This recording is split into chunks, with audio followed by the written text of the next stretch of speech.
Hello, Steve here at West Green with his mate, Mr. Seaver Supermanium. I won't do him today. Well, you never know, I could. I'm doing part 4 of my tender build. I've got a few parts to put on now, on the actual chassis, on the body. I'm following the book, Jim McGowan's instructions, religiously.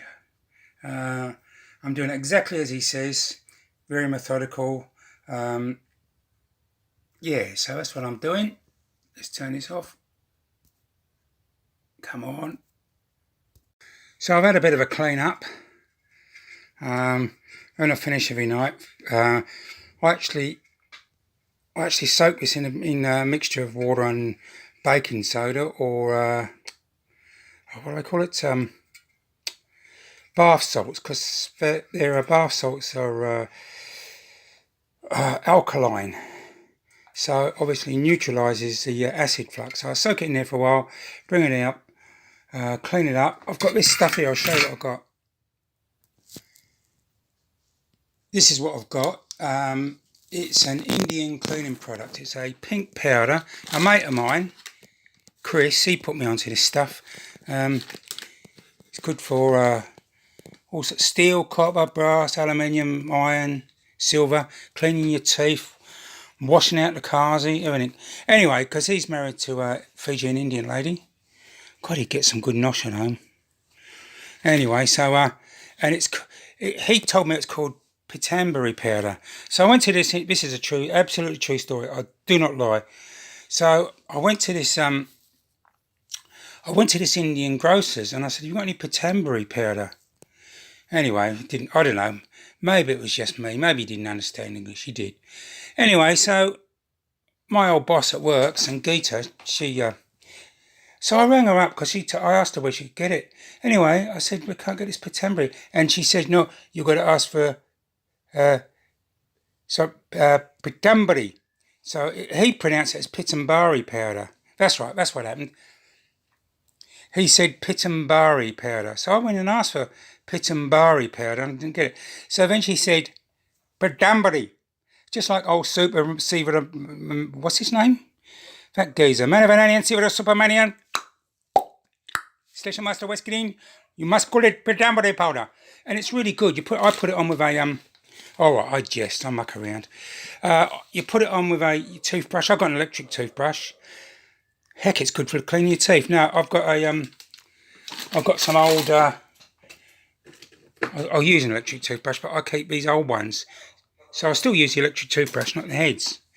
So there you go. Hold on, what's my dog doing? What do you want? Really? What? Do you want to go for a walk? Do you want to go for a walk? Oh God, she wants to go for a walk. No word from you, Mutt. Don't. So anyway, what I'm going to do now, I've cleaned it all up. I've got all the other... Oh, love that clock. 8:15. What is that? 31st of March. There's all the other parts. I've got white metal casting. Shut up!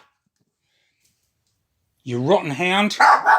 I've got lamp brackets, so got all that ready to go.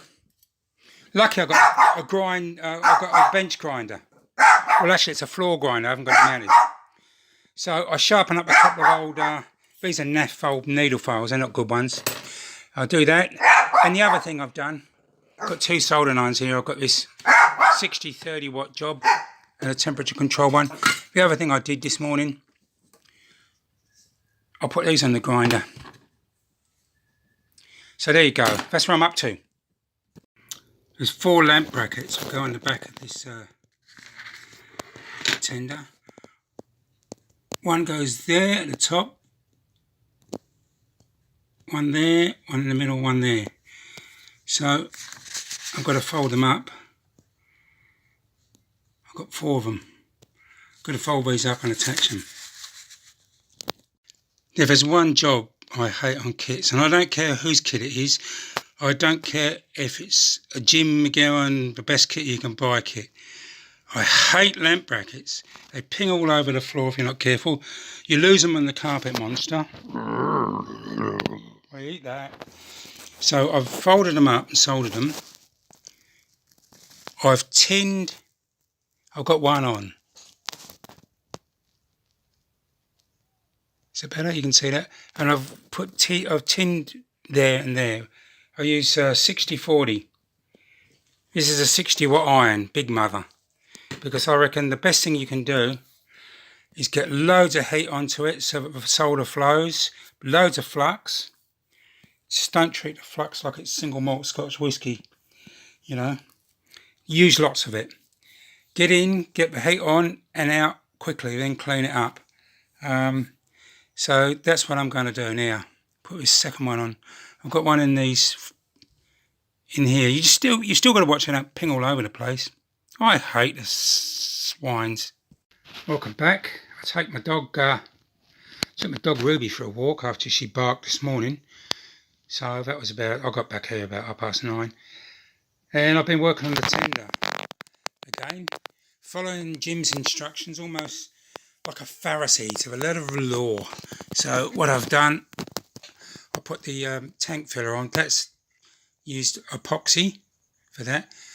I use epoxy for the toolbox and epoxy for the two-part epoxy for the handbrake stanchion. I put the buffers on with also the wooden packing pieces which went on. They're soldered from, they're white metal soldered from the inside. Using cast 70. I've put a cosmetic screw coupling on. I won't actually use that, but it looks pretty good. But obviously the hook I'll use. To the right, down below, is the steam heat pipe, a vacuum pipe, and on this side, air brake pipe. I bent up the lamp irons. I soldered those up just with 60-40 electrical solder. I also then tinned the back of the tender, fluxed it up, and also using electrical solder, and my 60 watt iron, held it with tweezers, held it on the base, fizz crackle, and got a good solid joint. You can use other solders, but the lower melt solders aren't as strong as electrical solder. So I know that when you try and scrape it off as compared to 188 or 145, which is pretty easy to scrape off brass. So that's about it for now. I'll give us a clean up soon. The other thing after this is going to be the end of part 4. Part 5, I will build the chassis and the wheels, put the axle boxes on. I do not know why Jim doesn't put these on now.